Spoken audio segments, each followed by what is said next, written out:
LiberalViewer presents. So, welcome to the December 18th edition of LiberalViewer Monday Media Mixup. Thanks for joining me.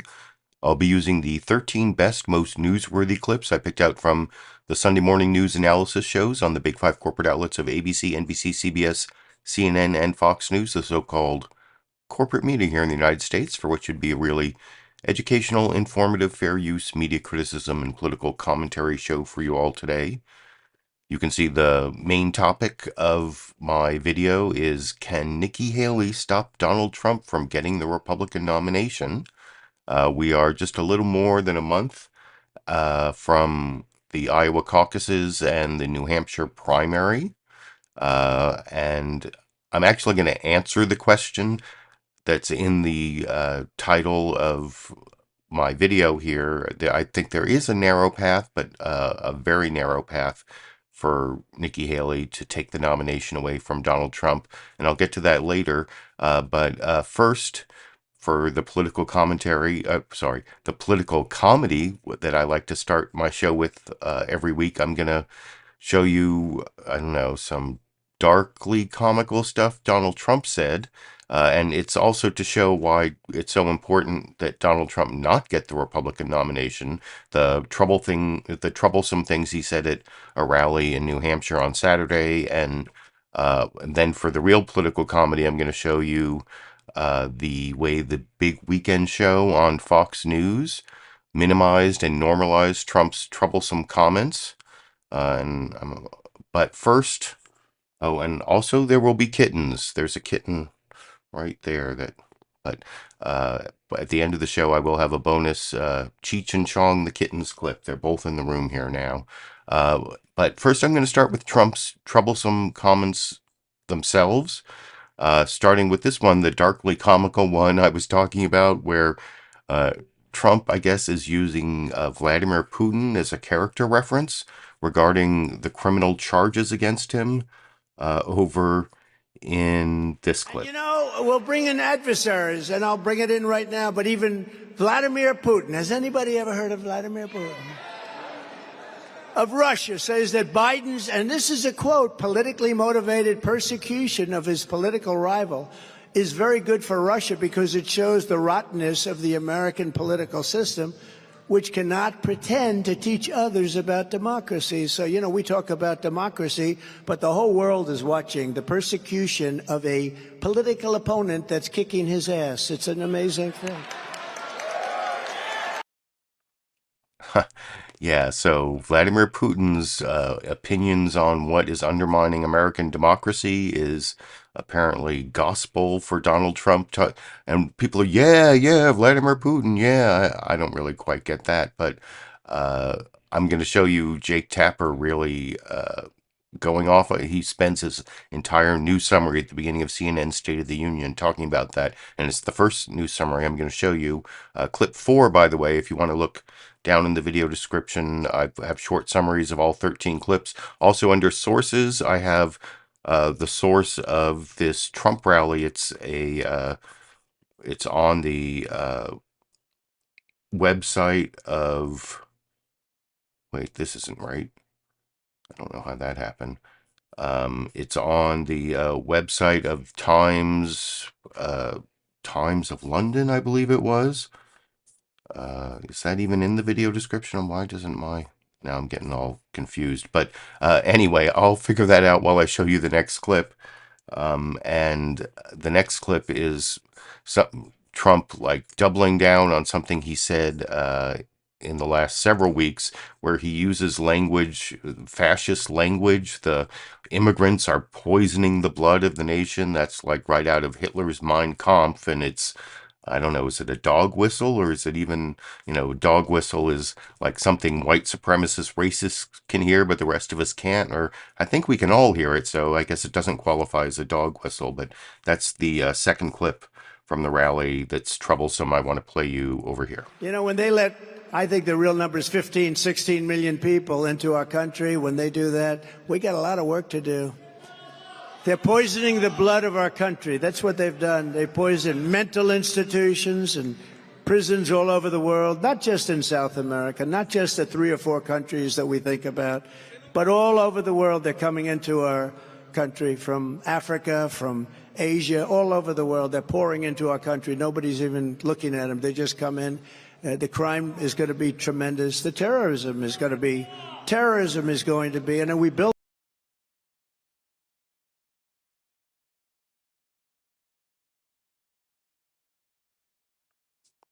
So yeah, the video description is messed up. I'm going to try to fix that during the next clip or the next couple clips. But you saw there that Donald Trump used that poisoning the blood of the nation. He actually said it twice there because he really wants to make sure we all heard it.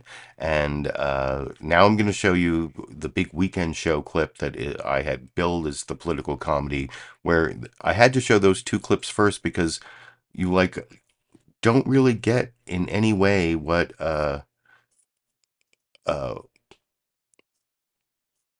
you don't get in any way what it was that Trump said.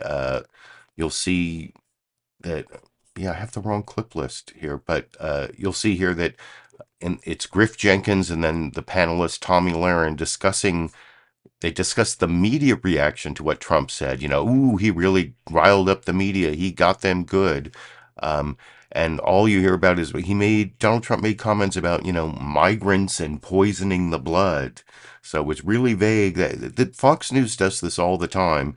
And I'm going to fix this here in the video description. I have last week's video description. I'm going to fix it right now.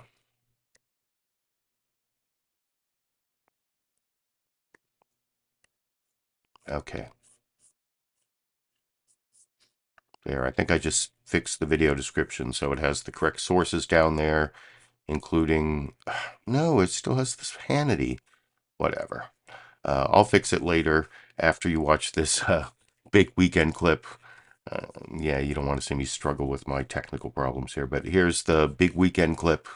Griff Jenkins, Tomi Lahren don't tell you what bad he said, but they make fun of the media reaction, including Jake Tapper reacting to that Vladimir Putin quotation from Trump that they never really explain. You can briefly see something about it in the chyron of the clip they show from Jake Tapper, but you have to be really quick over here. Mainstream media is not going to agree with you, Katie, because they were watching the former president's rally yesterday, and he said a number of things, particularly with regards to migrants and poisoning the blood. And of course, he says these things a lot of times when he wants people to try and figure out what did he mean by these things. However, and because, Tommy, you have a pop socket, I just learned that's what that is. It says stay triggered. Literally, it comes to mind that perhaps the former president is trying to trigger people in the media. Here was their reaction to some of what the former president had to say. Watch. Why it sounds like an appeal to white supremacists, because in many cases it is an appeal to white supremacists. This is fascist rhetoric. It's not just the Nazis, it's also fascists. Times indicted former president who yesterday continued to echo the language of Adolf Hitler, of all people. The state of our union is frankly stunned. Stunned. Yeah. A new way for the State of the Union to be. I hope it's not. Yeah. This again. This has been their main play since 2015 all the way through. They have nothing. They can't say that Donald Trump's economy was worse than Joe Biden's. They can't say that world affairs were worse under Trump. They can't by any metric say that things were worse under Trump than they currently are under Biden. So they have to go to the lowest hanging fruit. He's a racist. He's a white supremacist. He's akin to Hitler. He is a Nazi, which is really quite remarkable when many Democrats are actually out in the streets with anti-Israel, anti-Semitic sentiment. And in their own party, they have an issue with that. So to call Trump a Nazi again is very tired. And it's the low-hanging fruit. But that is all they have. They have to pull out the emotions. They have to talk about January 6th. They have to talk about democracy being at stake because they have nothing else. They're terrified that people are looking at their pocketbook. They're looking at their kitchen table. They're looking at their families. And they're saying, boy, things are not going well under Joe. They're terrified of that. So they'd rather say Trump is a racist because that's all they have. I just feel.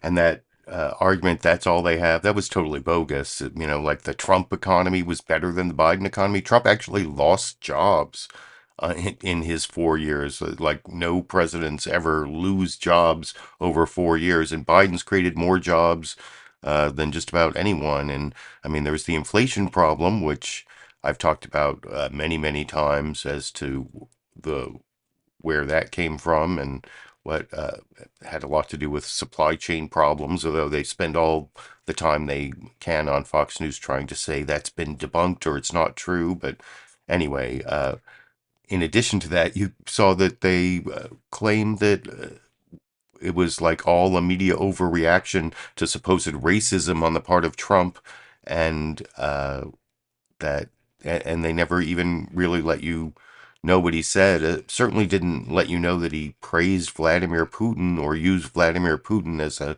character reference in regards to his criminal prosecutions. And they just briefly showed Jake Tapper saying he was stunned, but didn't really show what he was stunned about. And so that's the next clip I'm going to show you.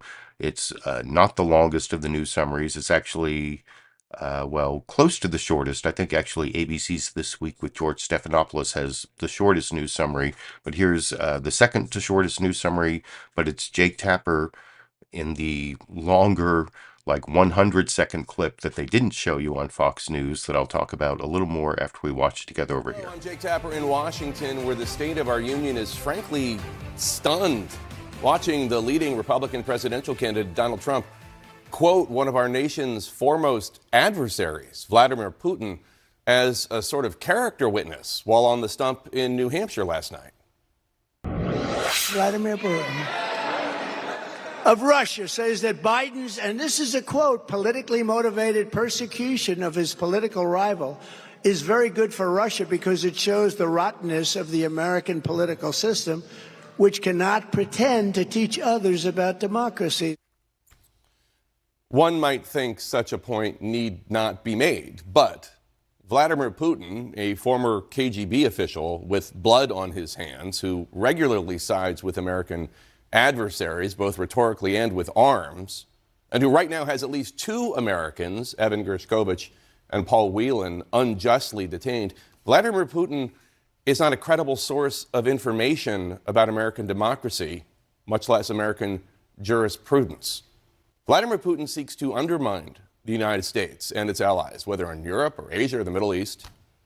And yet, despite this, or maybe by now because of it, I can no longer tell, Mr. Trump stands poised to do very well in the Republican Iowa caucuses on January 15th in less than a month. He has only expanded his lead, where his campaign is taking a more disciplined than expected approach to the caucuses. He's hoping a decisive victory there will help him consolidate support in the primary contests that followed. Joining us now to discuss is Republican presidential candidate and former New Jersey Governor Christie. And I'm going to have a couple Chris Christie clips because he is kind of the spoiler that may stop Nikki Haley from her narrow path on taking the Republican nomination away from Donald Trump. Now, I said earlier, and I think what Jake Tapper said there was completely true and totally butchered in the previous clip from the big weekend show on Fox News. And I hope you appreciate the way I put all four of those clips together, as tied them up in a little bow, and you can see the Fox News bias there, the love of authoritarians. And actually, I fixed the video description, by the way. If you go under sources now, you can see the Times and Times of London YouTube channel where they have that entire Donald Trump speech. If you watch the whole thing, he praises like multiple dictators. It's not just it's not just praising Vladimir Putin or using Vladimir Putin as a character reference. He talks about Viktor Orban in Hungary. He talks about Kim Jong-un in North Korea, and he talks about Xi in China. And anyway, it's an authoritarian love fest, and then there's the whole poison the blood thing, and that is definitely scary and dark and not worth ignoring, and that's why I put it in the beginning there. And The thing that makes it even worse is the way it's normalized and minimized by a lot of people on the right, including those Fox News pundits you just saw. And I'm also going to show you a clip at the end of Senator Lindsey Graham doing the same thing and totally changing the subject and not addressing the problem with what Donald Trump was saying there. Nikki Haley also doesn't do a great job, and that's why I think that she's not going to make it through the narrow path, because in order to beat Donald Trump, she really has to take him on, and she's kind of wishy-washy on it. You'll see in this next news summary, they talk about the polls, and it shows that Nikki Haley could come in second in Iowa on January 15th in the caucuses. That's like step one of her narrow path, is like a strong second place showing in Iowa, maybe like 20% or more. Then she's got to win New Hampshire, which is actually not all that great a territory for Donald Trump necessarily, because a lot of independents can vote in the Republican primary if they want. And then after that comes South Carolina. That's Nikki Haley's home state. And so she could win there and set herself up for, and, you know, start gearing up with being the only, at that point, you'd think Ron DeSantis and Christie would drop out, maybe even Vivek Ramaswamy, who knows? And it could just be her versus Trump. And if she really goes at him, which she doesn't seem willing to do, then maybe she could, you know, the Republican Party is like a third the Trump cult, maybe a little bit more, maybe up to 40%. And it's like a third never Trump, probably a little bit less, maybe as little as like 25%.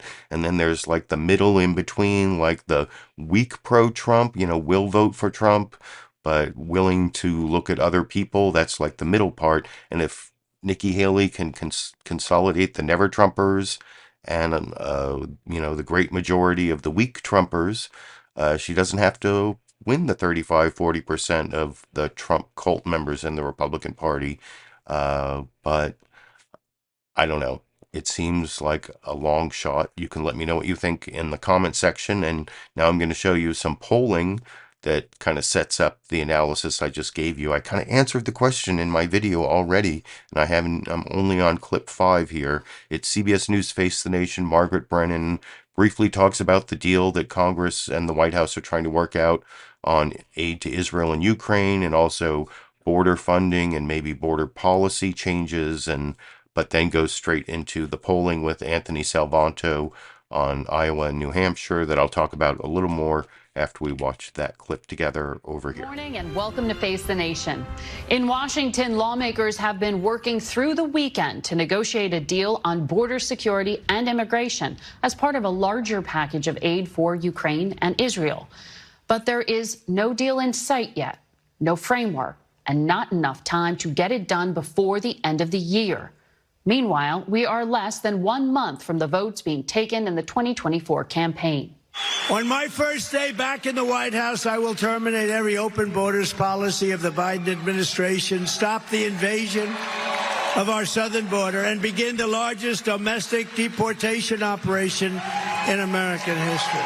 I will immediately restore and expand the Trump travel ban on entry from terror-plagued countries. That kind of talk, according to our CBS News poll findings, is resonating in Iowa, where the former president continues to hold a commanding lead with 58% of likely GOP caucus goers.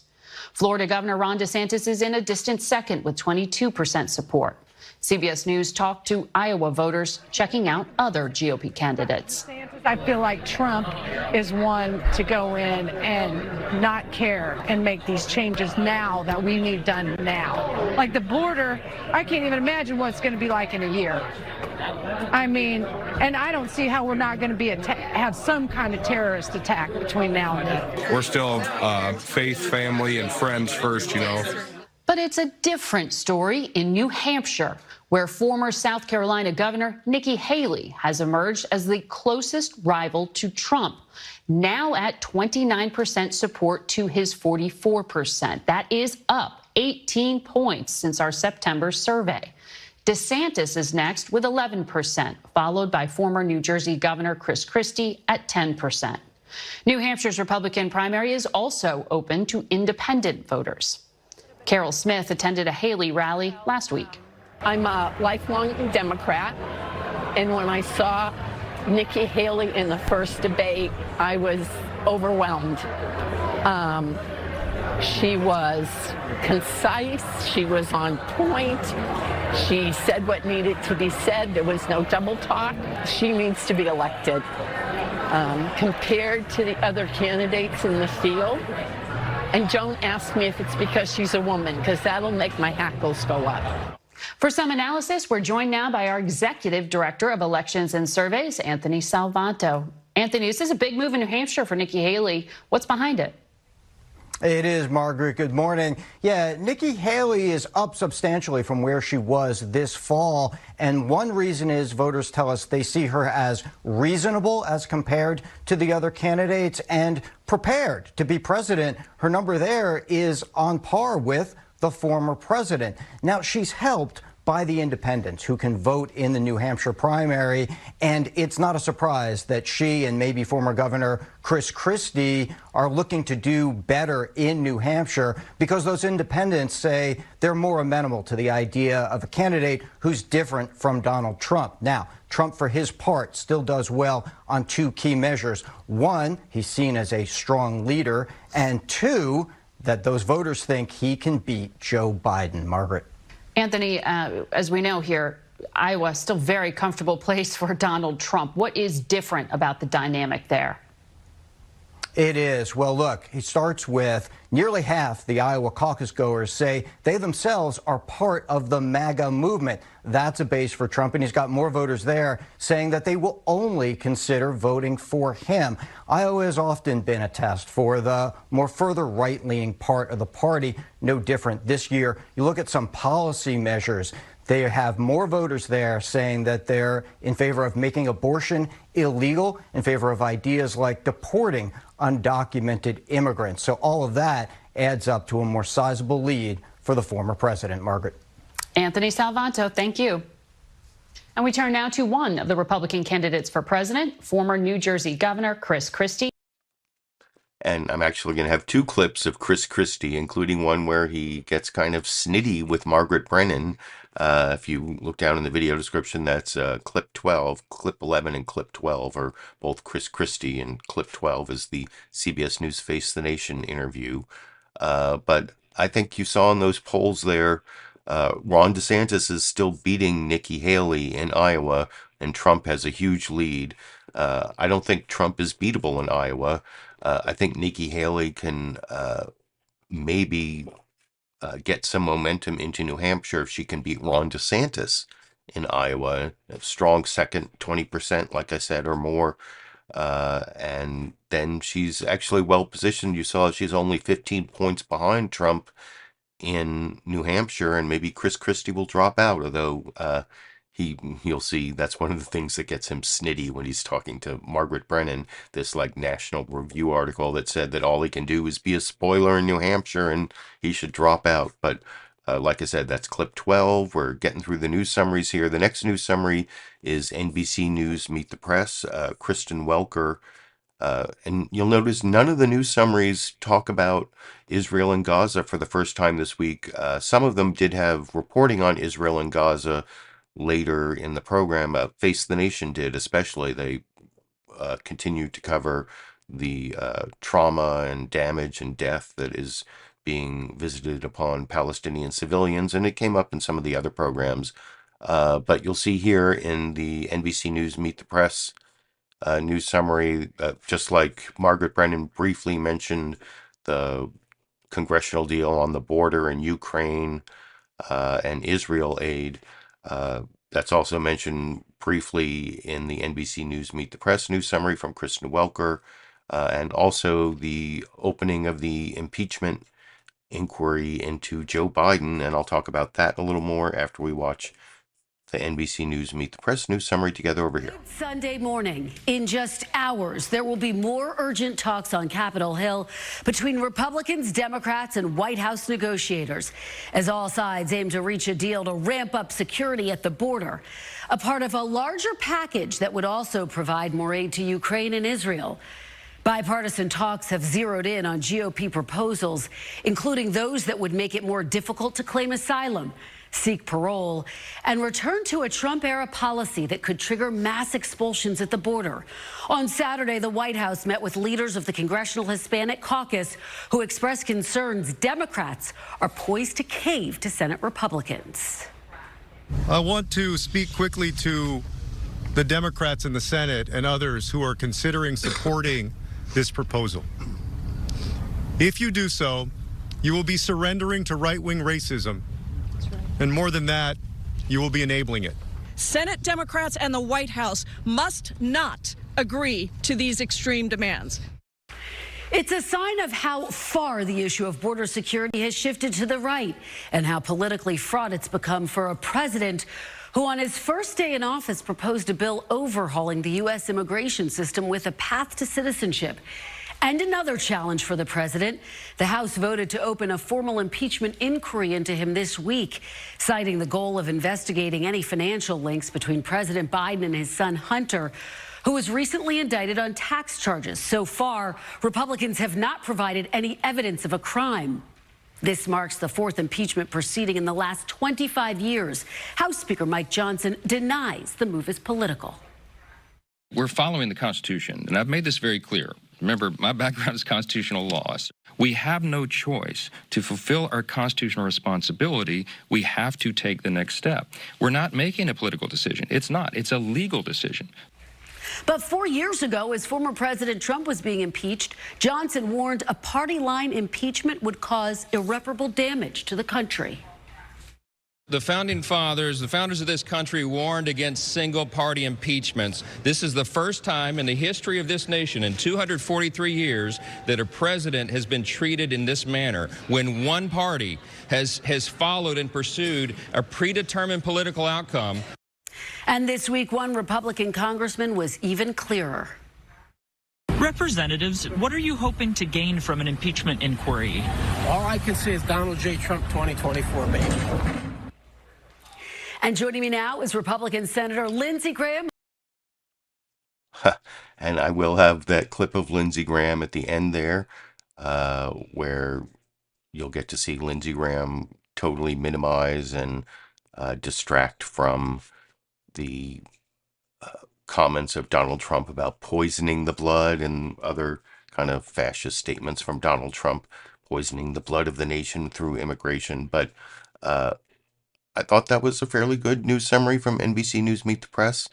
None of them are using reporters this week, except for, you saw CBS News Face the Nation had their pollster, Anthony Salvanto, on, but Fox News Sunday did have a reporter on, but it's not Trey Yingst from Sderot, Israel, or whatever this year, or this week.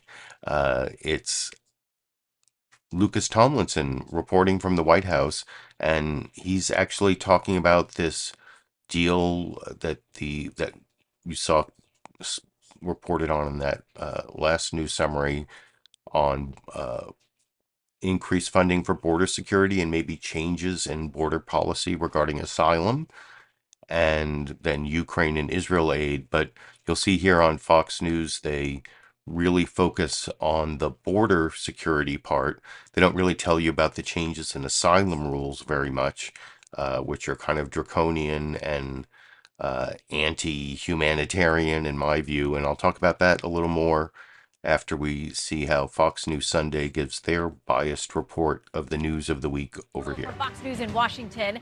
After days of tough negotiations from senators on both sides of the aisle and the White House, there's no deal yet on border security. And nationwide, tough new poll numbers for the president on this issue, only adding to the pressure. Brand new Fox News polling shows 35% of Republicans named the border as the most important issue the country is facing, while just 5% of Democrats feel the same way. In a moment, we will speak with Republican Senator John Cornyn of Texas about the state of play in these negotiations. But first, we turn to Fox News correspondent Lucas Tomlinson with the very latest from the White House on a foggy day. Hello, Lucas. Hello, Shannon. Ukraine's president came here to the White House hoping to secure more funding. Many House Republicans want to see more of that aid tied to increased funding to secure the southern border.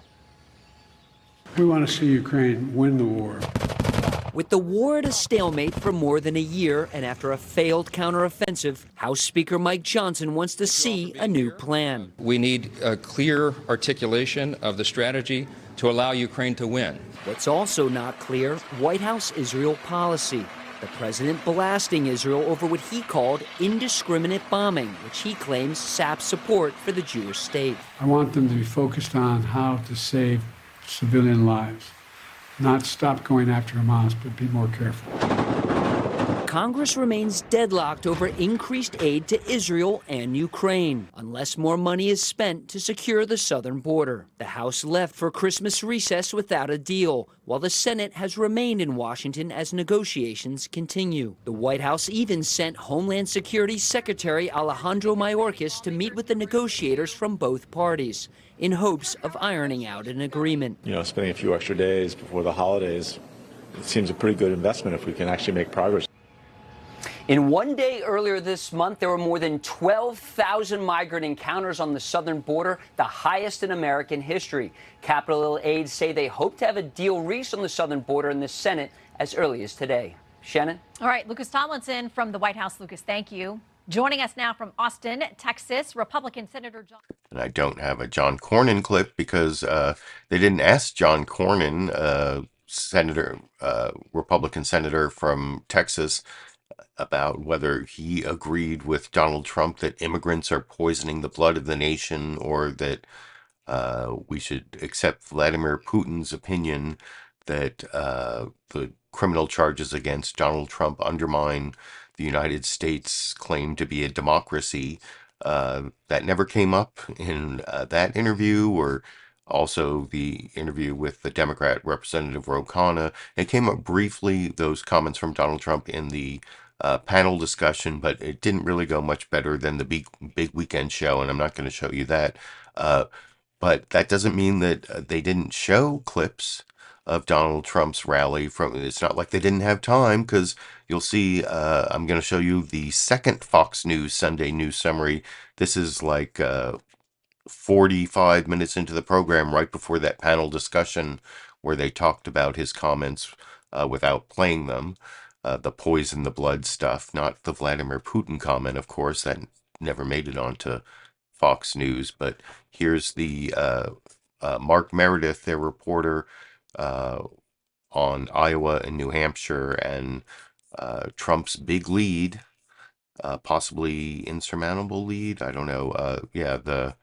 It's on the polls and the rallies in the last month before the Iowa caucuses and the New Hampshire primary over We're a month away now from the Iowa caucuses, and as voters get ready to actually begin casting ballots, we've got brand new poll numbers about what they're thinking. Mark Meredith is live in Hampton Falls, New Hampshire, where the key state is preparing to hold its first in the nation primary next month. Hey, Mark.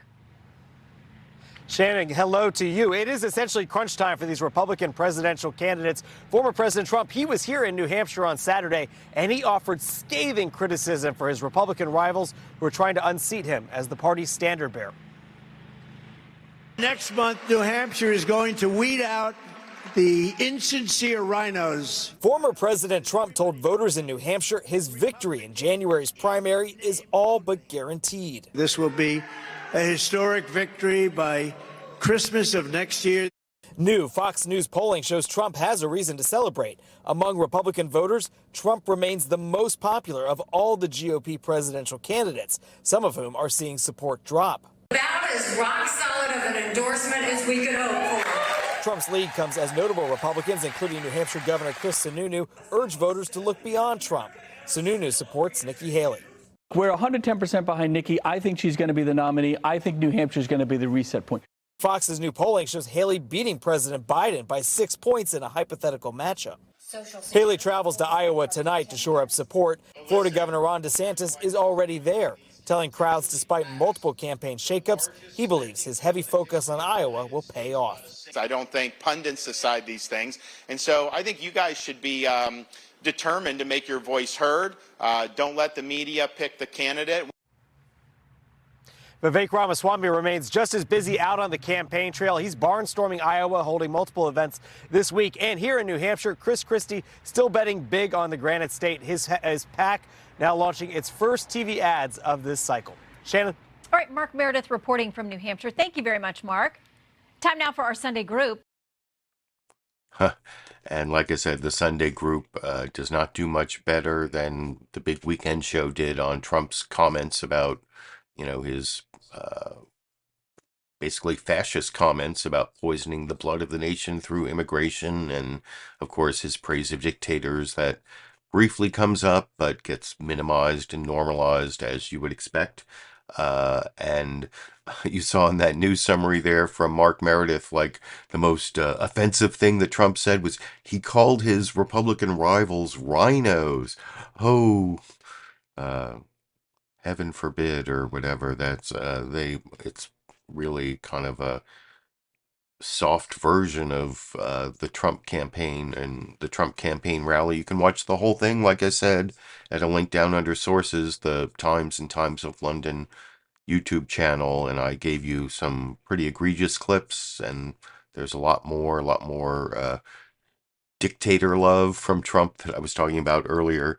But I'm going to finish up the news summaries with the shortest one here, ABC's This Week with George Stephanopoulos. It's Jonathan Karl in, and he's trying to he has like a joint interview with Nikki Haley and the governor of New Hampshire, Chris Sununu, and talking about Nikki Haley's, narrow path to take the nomination away from Donald Trump. And, well, I'm going to show you a clip of them that proves my point that Nikki Haley won't take on Trump. She's like wishy-washy. She can't beat Trump without taking on Trump, and she won't take on Trump. So that's why I think the chances of her winning the Republican nomination are very, very small. But before I get to that, here's the ABC This Week with George Stephanopoulos news summary from Jonathan Karl, basically talking about Trump's big lead and then segueing into the interview with Nikki Haley and Chris Sununu over here. Good morning and welcome to This Week. Not a single voter has voted yet, but with just 4 weeks until the Iowa caucuses and 5 weeks until the first primary votes are cast in New Hampshire, it looks like Donald Trump has an insurmountable lead, at least if you believe the polls. In fact, our colleagues at 538 have looked at the historical data and found that no presidential candidate in history has ever been this far ahead in the national polls as Trump is at this point in the cycle and gone on to lose the nomination. This week, one candidate hoping to break that historical trend, Nikki Haley, secured the endorsement of New Hampshire's popular governor, Chris Sununu. It's just the latest sign of momentum for the former South Carolina governor, who also served as UN ambassador in the Trump administration. Big dollars have also started flowing Haley's way as she seeks to become the leading alternative to Trump. I traveled to New Hampshire to sit down with Haley and Sununu as they team up to try to catch the frontrunner. As you'll hear, Haley is trying to walk a fine line, taking on Trump, but not alienating his supporters. At times attacking the former president, at other times praising him, sometimes in the same sentence. Governor Haley. Yeah, so that's the shortest news summary. I pretty much pre-criticized and described it there. And the next clip I'm going to show was actually about 5.5 minutes of that interview. It's all Nikki Haley and Jonathan Karl here, where this is kind of the wishy-washiness that I was talking about, and Jonathan Karl mentioned in his news summary there, where Nikki Haley will take on Trump. He was the right president for the right time, and I will say when I disagree with him and say when I agree with him, and but you won't say he's unfit to be president.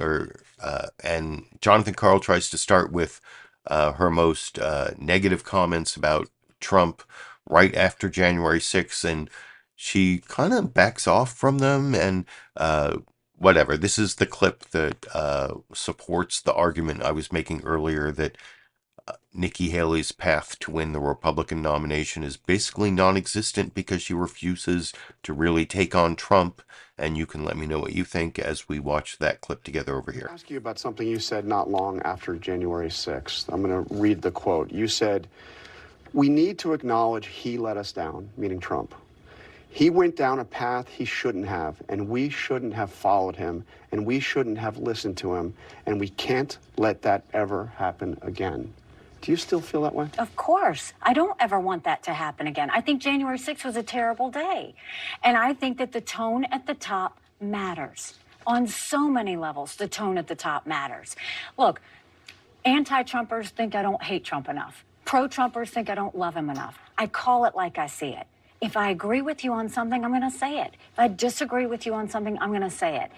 At the end of the day, people want the truth. They want to know what I think. I tell them what it is, and we let the chips fall where they may.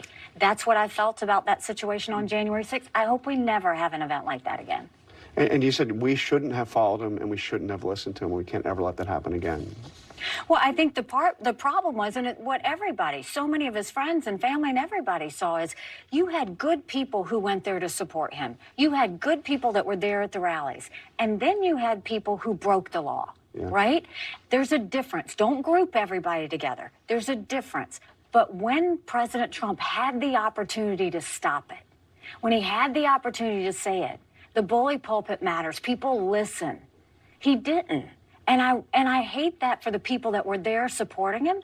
I hate that for those of us that were watching it.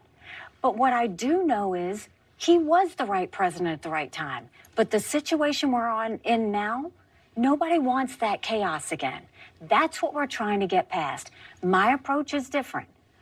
No drama, no vendettas, no whining. At one of your town halls this week, there was a voter that stood up and said, "You really need to turn it up on Donald Trump, that he attempted a coup on national TV. You need to call it what it is. You need to go after him hard." It's interesting because I just heard you say that he was the right president for the right time. What do you say to voters like that say that you really need to draw that line?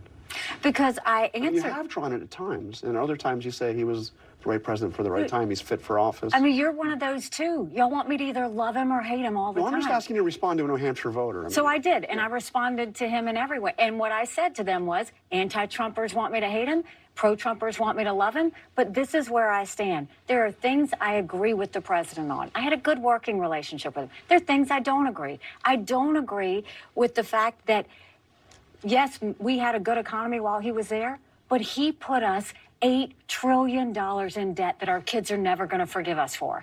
I don't agree with how he handles national security. He focused on trade with China, but he did nothing about the fentanyl flow. He did nothing about the fact that fentanyl has killed so many of our Americans. I don't think you should praise Hezbollah. I don't think you should criticize Netanyahu when Israel's down on her knees. I don't think you should congratulate the Chinese Communist Party on their 70th anniversary.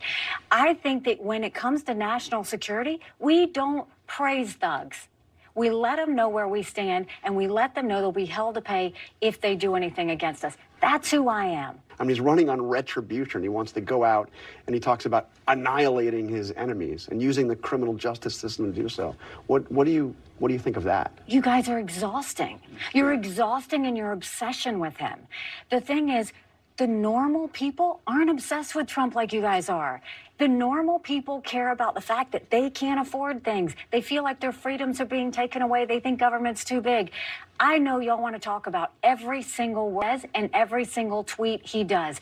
That's exactly why we need a new generational leader. Because people don't want to hear about every word a person says or every tweet. They want to know how you fought for them that day. And they want to know how their life is going to be different. And life would be a whole lot different if the media would stop this obsession with Trump. I mean, I was just asking you about his central campaign theme, which is, I am your retribution. And he's winning in the polls. That's why I'm asking. Well, if I could, I'm asking you about the leading candidate that you're He does everything he can not to talk about issues. Yeah. He almost acts like he wasn't there, right? Yeah. He doesn't want to talk about building the wall and securing the southern border because he didn't do it. He doesn't want to talk about fiscal responsibility because he made a hard promise that he would do it in that debate. I'm going to be the most fiscally responsible president this country's ever seen, he said. He balanced the budget. Yeah. Didn't even try to balance the budget. And, the thing that for someone in New Hampshire where, it's not about big government, we loved the idea that he was going to drain the swamp. That was an amazing opportunity. Didn't even try. I mean, literally didn't even try. So if he talks about those issues, he has to kind of own those failures. So he's always going to talk about retribution and just kind of try to spur something up. And if you want to talk about Trump, if you really want to talk about Trump, Why don't you go ask him if he's going to get on a debate stage in Iowa, where Iowa's voting? Why don't you go ask him if he's going to get on a debate stage in New Hampshire, where Granite Staters are voting? That's what you should be asking as the media, not asking about what he happened to say today. That's a good question, which we have asked. But let me move on. We had the Texas Supreme Court abortion case. This is Chong. I saw a request for Cheech and Chong. Here's Chong, but he's not very happy about being held up this way. Say hello to the camera, Chong. You'll see a Cheech and Chong clip at the end of the show here. I'm putting him down because he's not very happy. So there, I think that clip kind of proved my point that Nikki Haley is weak on taking on Trump, and the only way she can really win the Republican nomination is if she's strong on taking on Trump. And you don't have to just believe me, liberal viewer, if you're a Republican. What about another Republican, Christie? He makes that point in both of the next two clips here. First, here he is responding to Jake Tapper talking about the really troublesome comments Trump made over the weekend that immigrants are poisoning the blood of our nation. And Jake Tapper asked Christie about that. And of course, because the big thing Christie needs to do if his path to the nomination is pretty much non-existent, and you'll see that in the next clip. Margaret Brennan brings that up, and it makes Christie kind of mad. But here he is pivoting on Jake Tapper's question into criticism of Nikki Haley for the stuff you just saw there. Oh, Cheech and Chong are both right here attacking each other. You want me to see if I can get... Here's Cheech. I just showed you Chong. Now you have seen live shots of both Cheech and Chong. I hope that, well, he doesn't even seem all that upset. Yeah. So now you've seen Chong and Cheech. And now I'm going to show you Christie talking about the immigrants poisoning the blood of our nation comment, pivoting to Nikki Haley over here. I want you to take a listen to something else that Donald Trump said about immigrants last night. They're poisoning the blood of our country. That's what they've done. They poison mental institutions and prisons all over the world, not just in South America, not just the 3 or 4 countries that we think about, but all over the world. They're coming into our country from Africa, from Asia, all over the world. They're pouring into our country. South America, Africa, Asia, immigrants poisoning the blood of our country. The words of the leading Republican presidential candidate. Your response? He's disgusting. And what he's doing is dog whistling to Americans who feel absolutely under stress and strain from the economy and from the conflicts around the world. And he's dog whistling it to blame it on people from areas that don't look like us. And look, Jake, the other problem with this is the Republicans who are saying this is okay. Almost 100 members of Congress who've endorsed him. Nikki Haley, who this week said he is fit to be president. You're telling me that someone who says that immigrants are poisoning the blood of this country, someone who says Vladimir Putin is a character witness, is fit to be president of the United States, was the right president at the right time? Nikki Haley should be ashamed of herself. And she's part of the problem because she's enabling him. She's enabling him by saying to people, it's okay.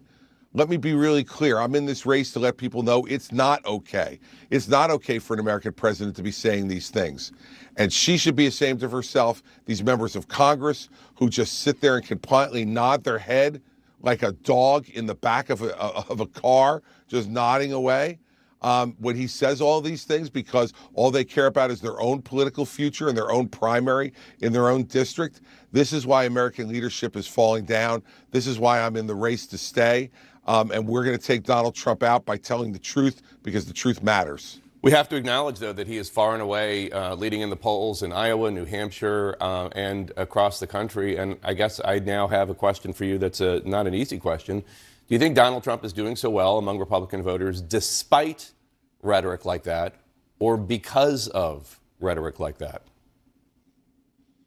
I think despite rhetoric like that, Jake, I think they make excuses for him. I've interacted with voters who are supporting Donald Trump, and they acknowledge to me, yeah, no, that's a terrible thing to say. Yeah, I don't like that. But, you know, he's under a lot of pressure. You know, he's just a straight talking guy. He says what he really feels and believes, and sometimes he goes overboard. So I think it's despite that, and I do think that when voters start to vote, particularly in New Hampshire, if the results in Iowa are as you say they will be, and he wins a decisive victory in Iowa, I think the people in New Hampshire are going to say no, enough.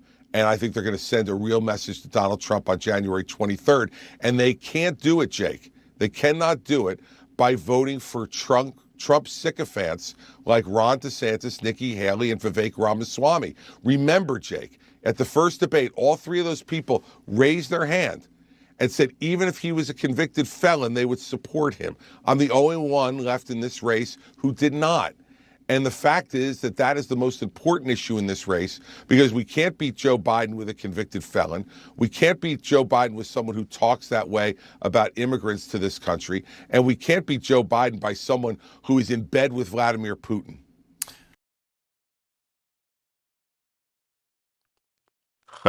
So, yeah, there is Christie pivoting from Trump's troublesome comments over the weekend about, he actually said using Vladimir Putin as a character reference. And, of course, the immigrants poisoning the blood comment, and pointing out how Nikki Haley is not really saying he's unfit and is wishy-washy on the issue. And it doesn't mean that Christie is going to beat Nikki Haley. He's kind of playing a spoiler role in New Hampshire. You saw he has like 10 in that polling that you saw earlier from Fox News, that he has like 10% in New Hampshire. And if his 10% went to Nikki Haley, she was like 15% behind Donald Trump. Well, that's almost there. And if he just dropped out, and that's something Margaret Brennan brings up with Christie in this next clip, and he gets all upset, both responding to what the National Review says, and then responding to the follow-up poll numbers that Margaret Brennan talks about, even like accusing Margaret Brennan of like reading talking points off the teleprompter. And Margaret Brennan, I think, stands up to Christie, and Christie again makes his argument about Nikki Haley. And this is the longest clip because I guess because Christie is so combative here. But anyway, I'll talk about that a little more after we watch that penultimate newsmaker clip together for the program, before we watch Lindsey Graham, the subservient toady of Donald Trump. Maybe the ghost of Christmas future for Nikki Haley after she loses to Donald Trump. I don't know. We'll see, because that's what happened to Lindsey Graham. But that's the next clip. Here's the battle between Margaret Brennan. Oh, I'm being attacked by a kitten. But the battle between CBS's Margaret Brennan and Christie over here. It's not just our poll, though. I mean, the National Review, conservative-leaning National Review has a piece saying that even if Chris Christie pulled off an upset in New Hampshire, there'd be nowhere else for him to go. A hypothetical Christie win would rely heavily on support from independents and Democrats in the open New Hampshire primary. Those conditions would be impossible to replicate elsewhere. If he's as committed to stopping Trump as he says, it's time for him to retire to his tent. What do you have to say to them? Well, what I have to say to them is they should try to get the facts right. First of all, Democrats can't vote in the Republican primary in New Hampshire, so they're wrong about that. It's only independents and Republicans. Right. Yeah, well, you read me the quote, Margaret. How about you get accurate? Democrats, you said, in reading their quote, can vote. They cannot vote in the New Hampshire primary. Secondly, in Michigan, the very same conditions exist 5 weeks from the New Hampshire primary, which is that Republicans and independents can vote in the Michigan primary. So the fact that they say it can't be repeated anywhere, it will be repeated two elections away from New Hampshire. South Carolina happens in between. And so, look, the National Review was campaigning for Ron DeSantis until they concluded that he couldn't win. Now they're campaigning for Nikki Haley, and when they conclude that she can't win either, then they'll move on to somebody else. I don't spend any time worrying about the editors at the National Review. Okay, noted. So you've said, though, for Nikki Haley, who we have not just CBS, other polls have said she is surging in the state of New Hampshire. You've said she's not a fundamentally serious candidate. I'm going to stop you. Hold on. I'm going to stop you right there because in the last two polls that have come out, Nikki Haley was at 13 or 14%, and I was at 10 or 11. Yeah. So I don't understand where you talk about surging, Margaret. I know that that's the talking points up on the teleprompter, but it's not surging. I'm not looking at the only poll teleprompter, that sir. I'm shows looking any at your surging face. You're up is 2 yours. points from our last poll in September. You said you don't trust any polls. You just cited some. So there are some you like. But let me read you what you have said about Nikki Haley. No, She's a fundamentally Margaret. No, Margaret. I'm countering what you say, Margaret. I'm countering what you say about other polls showing surges, which they do not. And so if you want to cite them, at least cite them correctly. Okay. You said Nikki Haley's not a fundamentally serious candidate when she said, as you just said earlier on our program, that Trump is fit to lead. You said you wish that she cared more about the truth, and things she said about global trade, for example, you say show she doesn't even understand what she's talking about. Are you ruling out ever working with Nikki Haley in the future to defeat Donald Trump? I'm working on defeating Donald Trump. And I'm the only one in the race who is working on defeating Donald Trump. When she hasn't ruled out being his vice president, I don't think you could take her as a serious contender against him. Ron DeSantis and I have both ruled out accepting the vice presidency from Donald Trump. Nikki Haley is not. That's why she's not saying strong things against Donald Trump, why she's saying he's fit to be president of the United States. I mean, the fact is, if you watch that speech last night where he says that immigrants from Asia, Africa, and South America are poisoning the blood of America, I don't know how you could take someone like that and say that they're fit to be president of the United States. Are you surprised? This is language and things that are being said that are just wrong. You are clearly distancing yourself from that sentiment. Are you surprised that other Republican candidates and sitting Republican elected officials have not distanced themselves from saying that immigrants are poisoning the blood of this country? Yes, I am surprised about that. And look, at the end of the day, you know, these folks are more concerned about their primary challenges in their House seats than they're concerned about who's going to be the president of the United States and whether or not they're fit. And when you're a candidate for president of the United States and someone's, the incumbent, essentially, Donald Trump having won the nomination the last 2 times, you need to speak directly about what you think is their fitness. I'm going to take Nikki Haley's word at it. She says she believes he's fit to be president. If you believe someone who says those kind of things and is under 4 criminal indictments is fit to be president, then you can agree with her. I don't. Okay. So, yeah, that was a pretty good cross-examination from Margaret Brennan on Face the Nation. I saw some positive comments about Margaret Brennan in the live comments while we were watching. And, I mean, I guess I could say it's the cross-examination of the week, but I think it's mainly because, as I said before I showed the clip, Christie got so, snitty. He, that was one of the most confrontational interview subject responses that I've seen in a while. He just didn't like the fact that Margaret Brennan was asking him about National Review and about the polling and, talking points from her teleprompter. I don't know what that was. And so she had a good response to that. But anyway, you saw 2 Christie clips there. I don't see any sort of, I mean, it's one of those rare instances where I agree with the National Review that Christie doesn't really have a path.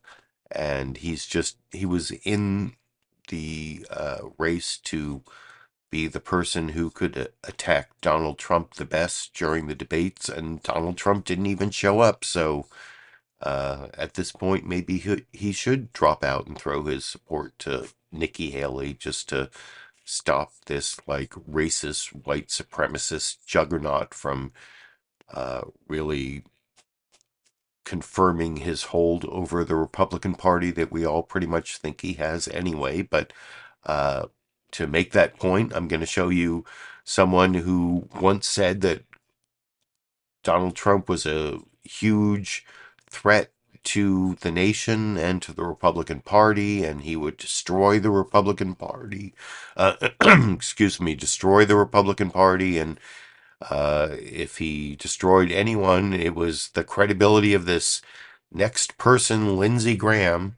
Kristen Welker, I think, does an okay job. At least showing how he's a complete toady of Donald Trump, trying to get him to respond to Trump's comments about immigrants poisoning the blood of the nation and the fascist nature of that. Kind of softly. I don't think she ever uses the word fascist, but is this your position and the position of the Republican Party? And anyway, I'll talk about that a little more after we watch this final newsmaker clip before the bonus Cheech and Chong kitten clips. Oh, and Cheech is right here. Maybe I can get Cheech up before the camera after this final newsmaker clip we will watch together over here. Before I let you go, I do want to get your reaction to something that former President Trump said overnight. He was in New Hampshire. He was talking about the need to keep immigrants out of this country. Here's what he said. I'll get your response. They're poisoning the blood of our country. That's what they've done. They poison mental institutions and prisons all over the world, not just in South America, not just the 3 or 4 countries that we think about, but all over the world. They're coming into our country from Africa, from Asia, all over the world. The Biden campaign has accused former President Trump of, quote, parroting Adolf Hitler. What is your reaction? Are the president's comments representative of how you and other Republicans feel? 76% of the American people, not Donald Trump, believe the border is broken. They're worried about fentanyl coming over, killing their kids. But what about his language, Senator? Just that language, that poisoning the blood. I'm worried about an outcome. He is right to want. He had the border secured, the lowest in 40 years in December of 2020. To the Biden administration, you're talking about Donald Trump's language, as you said on the sidelines, and allowed the country to be invaded. 172 people on the terrorist watch list have come on your watch. Fentanyl is killing more Americans than any time in history. Just on the language, though, I want to get your response. You have endorsed former President Trump. Are you comfortable with him using words like that? We're talking about language. I could care less what language people use as long as we get it right. I believe in legal immigration. I have no animosity toward people trying to come to our country. I have animosity against terrorists and against drug dealers, but I understand why people want to come to America. But we have chaos, and we need to create order. If you think you're going to win the debate on illegal immigration by picking a line out of the Trump speech, most Americans understand the game has to change, that we're under threat, that we're going to get attacked, that our border has completely been obliterated. So if you're talking about the language Trump uses rather than trying to fix it, that's a losing strategy for the Biden administration. Do you think he would appeal to more people, though, if he chose different words on that argument? I think the president has a way of talking sometimes I disagree with, but he actually delivered on the border. People are looking for results. If the only thing you want to talk about on immigration is the way Donald Trump talks. Is it the position of the Republican Party that African and Asian immigrants are poisoning the blood of the people in this country? No, it's the position of the Republican Party that we've lost control of the border, that terrorists are coming, that there's never been a higher threat to the United States from a terrorist attack from a broken border. But immigrants, people coming to America, we are many people coming to be one. We've lost control of our border. There are people coming here who are selling drugs. There are people coming here raping and murder, and there are people coming here trying to have a better life. The terrorists are coming here to kill us.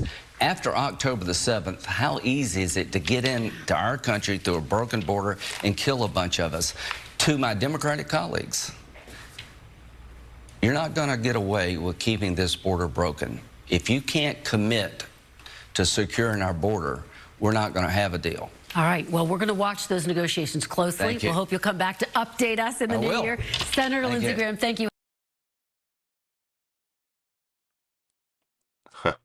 So I think that I have shown you the possible ghost of Christmas future for Nikki Haley.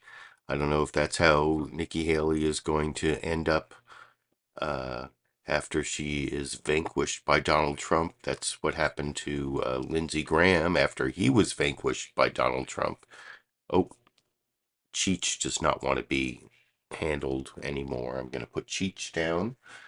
But you've seen both Cheech and Chong as live guests on the show. You've seen all my commentary and criticism of the Big Five corporate outlets, and even a couple clips of Trump's full speech in New Hampshire that I got from the London Times, or the Times and Times of London. And like I said, there's a link down under sources to everywhere I got my clips, even the Big Weekend Show, though I don't think the larger context is available on their website. But I always put the sources down in the video description. I always give brief summaries of all 13 of the clips, or all of the clips, and that's all down there if you want to look at that. I'm done with the program, but I did promise you that I was going to give you bonus Cheech and Chong clip at the end.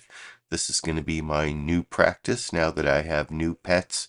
And even though you've already seen Cheech and Chong during the show, I'm going to show you the way they fight. But this is on a chair I have over in the other room. This is actually, there's a little Star Trek towel on the chair, and you can see that sometimes they will sit in peace on that chair with the Star Trek towel. But I'm going to show you the way they wrestle. They're siblings. They've been wrestling all their lives, I guess.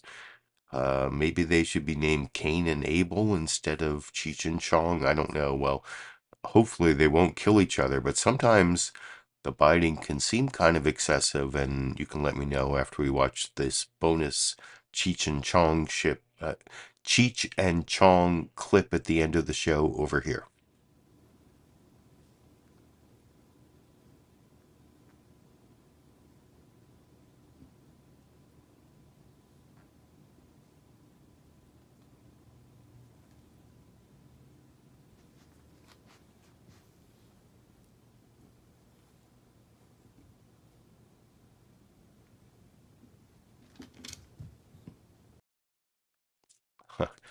And at least when they have their battles, that's how it ends. After like a minute or so, somebody disengages, and all I can hope is that with all these foreign policy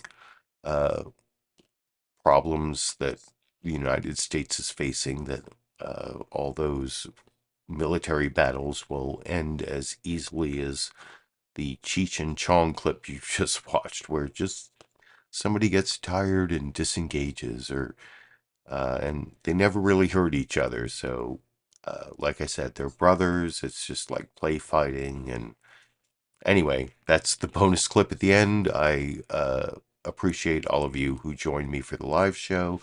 I appreciate all my recorded show viewers. I hope you appreciate all the time and effort I put into picking out my 13 clips and adding the bonus Cheech and Chong clips, and of course my media criticism and political commentary. Let me know what you think about the show. You can of course subscribe to my channel, give me a thumbs up, and right under the video there are a couple ways you can support the channel financially. That's the end of the program. I will be back next Monday. Speaking of ghosts of Christmas future, Next Monday is Christmas, but I'm not a Christian. I was raised in Reformed Judaism, and I'm an agnostic atheist, so I have no problem doing my Monday media mix-up on Christmas Day, and apparently I'll do it New Year's Day the following week. So I will be back next Monday, Christmas, the following Monday, New Year's Day, and all the way through January 2025. And then I'm gonna reassess my channel and probably not do weekly live streams, but maybe other kind of videos, or who knows. But anyway, thanks for joining me. I'll be back next Monday on Christmas. I hope you all are having a good series of holidays, whatever holidays you celebrate, if any, and until next week, or until I have some other reason to upload a video, I guess I will be seeing all of you around the internet.